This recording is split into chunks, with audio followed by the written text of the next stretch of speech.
ఒక అడవిలో ఉత్సాహంగా కూస్తూ ఆడుకుంటూ ఎగిరిపడుతూ చిన్న కోతులంతా గుంపుగా అరుస్తూ పిచ్చిపిచ్చిగా ఉన్నారు. అప్పుడు వాళ్ళమ్మ ముద్దుగా నవ్వుతూ, బాబోయ్ బాబూ, అంత హడావుడి ఎందుకంతా? నేను మీకు ఒక అద్భుతమైన కథ చెబుతాను, జాగ్రత్తగా వినాలి అని చెప్పింది. మీరెప్పుడైనా ఆకాశం రంగు మర్చిపోతే ఎలా ఉంటుందో ఊహించగలరా? ఓసారి ఓ మిలో అన్న నక్క ఉన్నాడు. చిట్టి చిట్టి కాళ్ళు, మెడకు నీలి స్కార్ఫ్ పెట్టుకున్నాడు. చాలా సాహసికుడు. ఒక ఉదయం మిలో తన గుహలోంచి బయటకు వచ్చాడు. కాని ఏదో తేడాగా అనిపించింది. ఆకాశం బుడిబుడి నీలంగా ఉండాలి కదా, కాని ఆ రోజు అది బూడిద రంగులో ఉంది. ఒక్క రంగు కూడా లేదు. ఊహూ! పక్షులు ఎటు వెళ్లాలో తెలియక మౌనంగా ఉండిపోయాయి. పువ్వులు తలవాల్చేశాయి. గాలి ఏమీ చెప్పలేదు. మిలోకి శూరతకమైపోయాడు. ఏంటిది, నా ఆకాశమెక్కడా అనుకున్నాడు. తడిమి తడిమి ముందుకు సాగాడు. ఓ పెద్ద చెట్టుపై నిద్రలో ఉన్న బాబాగుడ్లగూబను చూశాడు. బాబాగుడ్లగూబా, ఆకాశం నీలమెక్కడికి పోయిందో తెలుసా అని అడిగాడు.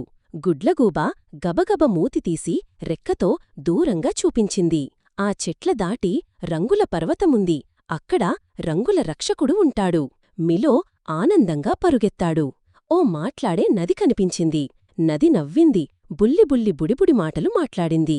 ఒక చిన్న బుర్రకొట్టి ప్రశ్నవేసింది. మిలో రెండు కళ్ళు బిగించి ఆలోచించాడు. జవాబు చెప్పేశాడు.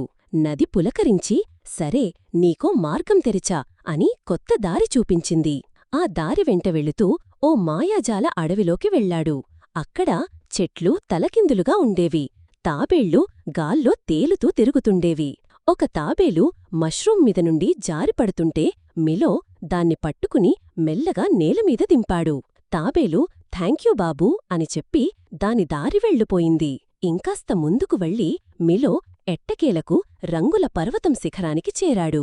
అక్కడ ఓ మెరిసే జింక కనిపించింది. కిరణాల్లా మెరుస్తూ చాలా మృదువుగా మాట్లాడింది.